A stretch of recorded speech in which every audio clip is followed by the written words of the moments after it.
Bonjour à tous, je suis actuellement avec Stéphane Creuse, qui est nageur de l'extrême et qui est actuellement à Val d'Isère pour plusieurs semaines, 5 semaines, afin de s'oxygéner et préparer la reprise. Bonjour Stéphane. Bonjour, bonjour. Alors, vous êtes plus exactement un nageur free solo. Est-ce que vous pouvez, pour les personnes qui ne savent pas ce que c'est, est-ce que vous pouvez nous expliquer votre discipline?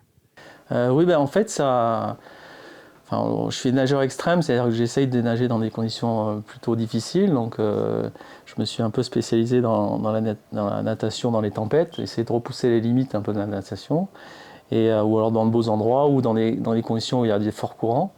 Et la plupart du temps, on va dire à 90%, je le fais en free solo, c'est-à-dire un peu comme un alpiniste qui ouvre une voie ou qui va seul sans assistance dans ses aventures. Voilà. Donc pour moi, c'est ça. Je fais des traversées ou des tours d'île ou des nages dans les conditions très extrêmes en solo. Et vous êtes aussi donc un nageur, mais vous êtes aussi un professionnel de la mer et entraîneur de l'équipe de France de windsurf, c'est ça? Mon métier, c'est cadre technique national à la Fédération française de voile. Et dans le cadre de mes missions, j'entraîne une des équipes de France en windsurf, oui, le windsurf professionnel. Donc ça m'occupe mon temps. Donc du coup, on va dire, ça fait 40 ans ouais, plus de 40 ans que je suis sur la mer. Voilà, donc je suis acculturé au milieu marin. Et la nage en free solo, ça fait depuis combien de temps et comment vous êtes venu cette passion? C'est vrai que vous êtes originaire de Bretagne, donc vous êtes assez passionné de la mer, mais comment est venue cette idée de vous lancer dans ce sport assez extrême? En fait, je nage depuis que je suis tout jeune. Et après, j'étais plutôt sur des activités de préparation physique où je nageais pour m'entretenir, où je courais. Donc, il y a une dizaine d'années, j'ai commencé à avoir des soucis de genoux et où je me suis remis vraiment à la natation de manière très très régulière pour m'entretenir. Et au fur et à mesure, j'ai redécouvert la natation en mer. Et je me suis lancé des défis et au fur et à mesure, j'ai voulu repousser un peu mes limites et les limites de natation. Et le plus gros événement, l'événement qui a marqué un petit peu le début de ça, c'est en 2019, je nageais d'île en île, je suis allé en Croatie et je nageais avec tout mon matériel d'île en île. Et après, je traversais les îles à pied, je me remettais à l'eau et je fais tout un périple. Et là, ça a un peu lancé mon. Mais ça, c'était en solo intégral, donc sans assistance. Et donc, ça a un peu lancé mon goût pour l'aventure. Et quels ont été vos plus gros projets ou vos plus belles performances de l'année 2024? Alors, en 2024, il y a eu quelques belles nages dans de beaux endroits. Il y a eu notamment des nages dans trois grosses tempêtes, notamment la tempête Caetano, qui était comme la tempête Kiaran en 2023, qui était vraiment une très très forte tempête.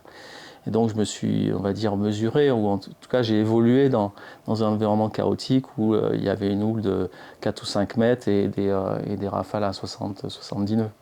Donc ça a marqué aussi cette année-là, c'est 2024. Et aussi j'ai fait une belle nage dans un archipel sur la côte nord de la Bretagne. Donc il faisait 16 km dans des conditions même très compliquées en termes de mer. Et des souvenirs magiques parce que dans l'effort aussi, j'ai vécu des choses extraordinaires, des dauphins qui sont passés sous moi, des oiseaux qui me tournaient autour. J'aime bien associer l'effort physique et l'émerveillement. Donc j'essaye de nager dans des beaux endroits, de me challenger, que ce soit difficile, compliqué, de bien étudier les sites avant d'y aller. Un peu c'est pour ça que la montagne, ça m'intéresse parce que je trouve beaucoup de similitudes dans la préparation de ces courses et dans la météo, dans la gestion du risque ou de la peur. Et donc, et en même temps, ce rapport à la nature, l'émerveillement et l'effort physique, pour moi, c'est quand même. Je mérite l'effort en fait. Je mérite la vue que je vais faire grâce à l'effort que j'ai fait. Et là, vous êtes 5 semaines à Val d'Isère pour reprendre les globules rouges, pour vous préparer. Ça fait aussi 10 ans que vous venez ici sur la station. Pourquoi avoir choisi Val d'Isère depuis 10 ans pour vous ressourcer? Alors j'y étais venu déjà il y a 30 ans et après j'ai fait plein de stations différentes. C'est vrai qu'il y a 10 ans ça a été une opportunité. Un ami m'a dit tiens ça te branche, je viens souvent à Val d'Isère, si tu veux venir avec moi. Voilà, j'ai redécouvert la station, je l'ai trouvée étonnamment changée. Et donc depuis c'est vrai que j'ai un goût particulier, là, je la trouve très très belle. Et en plus ça, on est à 1800, donc très vite on se retrouve à 2000, 2500 mètres, 3000, assez rapidement. Et donc du coup, c'est vrai que pour la préparation physique, c'est important. Comme j'y reste 5 semaines, donc je me remplis de globules rouges en faisant du ski de rando essentiellement, tous les jours quasiment entre 400 et 1000 mètres de dénive. Et vous aimez beaucoup la station. On en parlait tout à l'heure. Vous avez une attache particulière à Val d'Isère aussi. Vous aimez euh, plusieurs choses à Val d'Isère. Est-ce que vous pouvez nous en dire un peu plus sur Oui, votre amour à Val d'Isère? ouais, j'aime bien l'esprit, j'aime bien que en fait, tout est un peu maintenant de plus en plus étudié pour que la station soit belle. Donc qu'avoir l'architecture, les chalets, le vieux Val, j'aime bien, j'y passe tous les matins pour aller à la boulangerie. Et donc j'aime beaucoup ça. Et ce mélange entre, bah, il y a des sapins et en même temps, après on se retrouve un peu sur de la plus haute montagne. Et donc il y a aussi un domaine qui est extraordinaire pour pouvoir faire à la fois du ski de rando, mais aussi aller faire quelques petits sommets, faire des bons couloirs. Tout ça, c'est ça qui m'anime, quoi.